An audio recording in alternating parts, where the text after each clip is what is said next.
আসসালামু আলাইকুম everyone, welcome to জান্নাত কুকিং চ্যানেল। আজকে আমি আপনাদের সাথে শেয়ার করব খুবই মজাদার একটি নাস্তা রেসিপি। এই নাস্তাটি ঘরে থাকা সামান্য উপকরণ দিয়ে তৈরি করে নিতে পারবেন।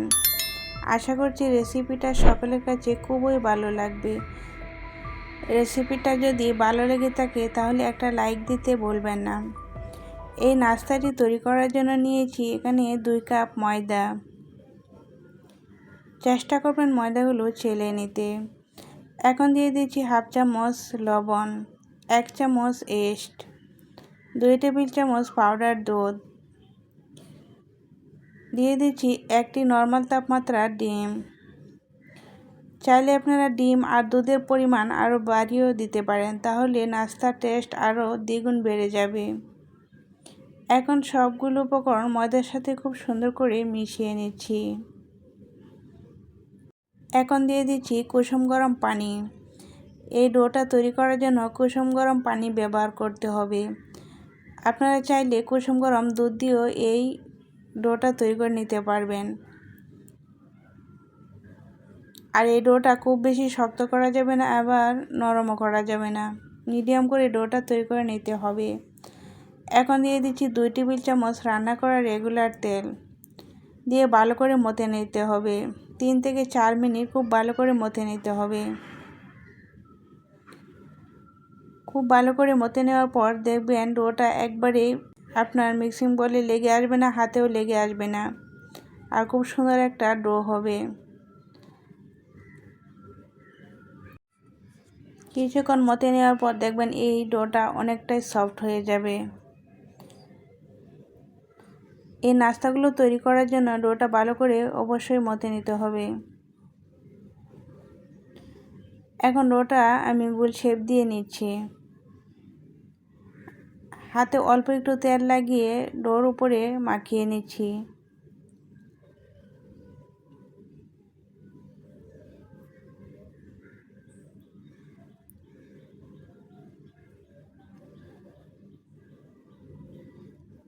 এখন ডোটা ডেকে রেস্টে রেখে দিব 30 মিনিটের জন্য।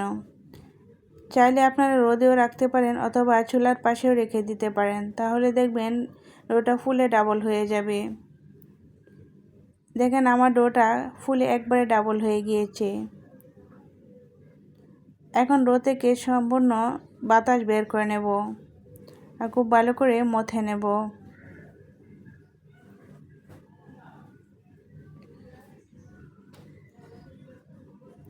ডোটা খুব ভালো করে আমি মথে নিয়েছি, আর ডোটা আবারও গোল শেপ দিয়ে নিচ্ছি। দেখেন ডোটা অনেকটাই সফট হয়ে গেছে। এরকম সফট হতে হবে নাস্তা তৈরি করার জন্য, না হলে কিন্তু আপনার নাস্তাগুলো পারফেক্ট হবে না।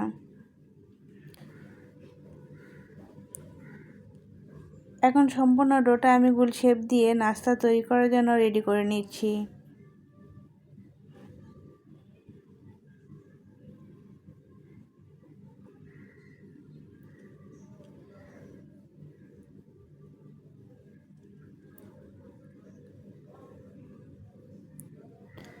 প্রথমে হাতে আলতোভাবে চেপে চেপে একটু বড় করে নিয়েছি।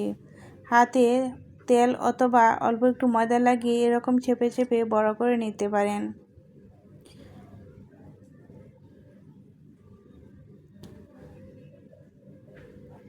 উপরে অল্প একটু পানি ব্রাশ করে নিচ্ছি। এখন দিয়ে দিব এখানে সাদা তিল। চাইলে আপনারা সাদা তিল না থাকলে না দিতে পারেন, কোনো সমস্যা নেই। উপরে সাদা তিল দিয়ে আমি মিশিয়ে নিচ্ছি যাতে তিলগুলো কুলে না আসে। চেপে চেপে একটু সেট করে দিচ্ছি।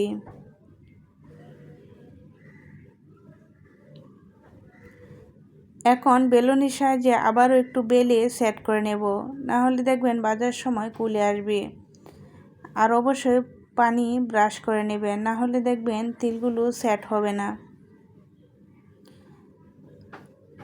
এখন আমি নাস্তার শেপ দিয়ে কেটে নেব। আপনারা আপনাদের পছন্দ মতো শেপ দিয়ে কেটে নেবেন। এরকম করেই কেটে নিতে হবে তা কিন্তু নয়, আপনারা যেরকম পছন্দ করেন ওই রকম করেই কেটে নেবেন। প্রথমে নাইফ দিয়ে নাস্তার শেপ দিয়ে নিচ্ছি, এখন কেটে নিচ্ছি। চাইলে আপনারা পিজা কাটার দিয়েও কেটে নিতে পারেন।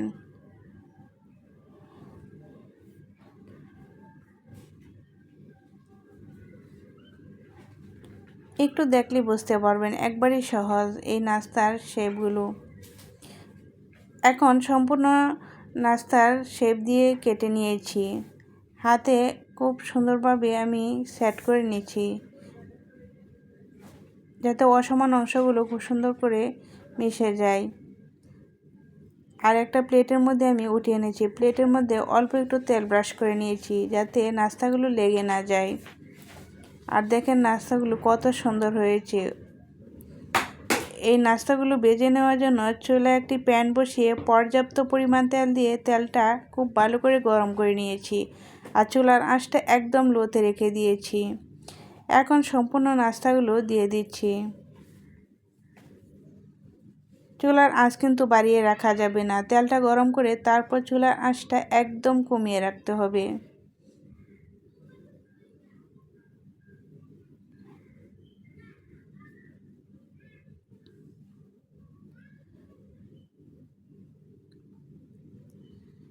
সম্পূর্ণ নাস্তাগুলো দিয়ে এখন আমি খুব সুন্দর করে সেট করে দিয়েছি যাতে নাস্তাগুলো খুব সুন্দর করে ফুলতে পারে। আর চুলার আঁচটা মিডিয়াম টু লোতে রেখে দিতে হবে।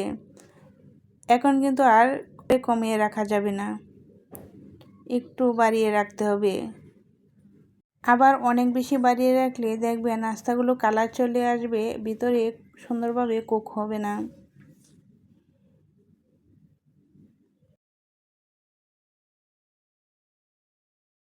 এই নাস্তাগুলো ভাজতে খুব বেশি সময় লাগে না, 5 থেকে 6 মিনিটের ভিতরে আপনার সবগুলো নাস্তা ভাজা হয়ে যাবে।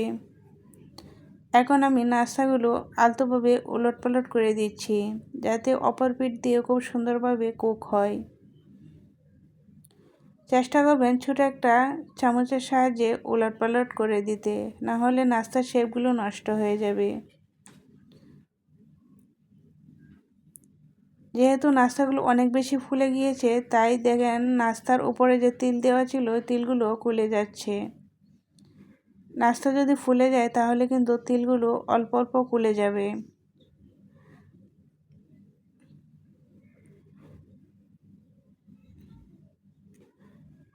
আমি আবারও বলছি, চুলার আঁচ কিন্তু একবারে বাড়ানো যাবে না, মিডিয়াম টু লোতে রেখে দিয়ে নাস্তাগুলো ভেজে নিতে হবে। দাঁড়িয়ে থেকেই নাস্তাগুলো ভেজে নিতে হবে। আর দেখেন নাস্তাগুলো কত বেশি ফুলে গিয়েছে। আশা করছি আপনারা আমার এই সহজ রেসিপিটা একটু হলেও সুন্দরভাবে বুঝতে পেরেছেন। খুব ভালো করে বুঝিয়ে দেওয়ার চেষ্টা করেছি। এখন আমি নাস্তাগুলো তেল জড়িয়ে নামিয়ে নিচ্ছি। সম্পূর্ণ নাস্তাগুলো চুলা থেকে এরকমভাবে নামিয়ে নিতে হবে।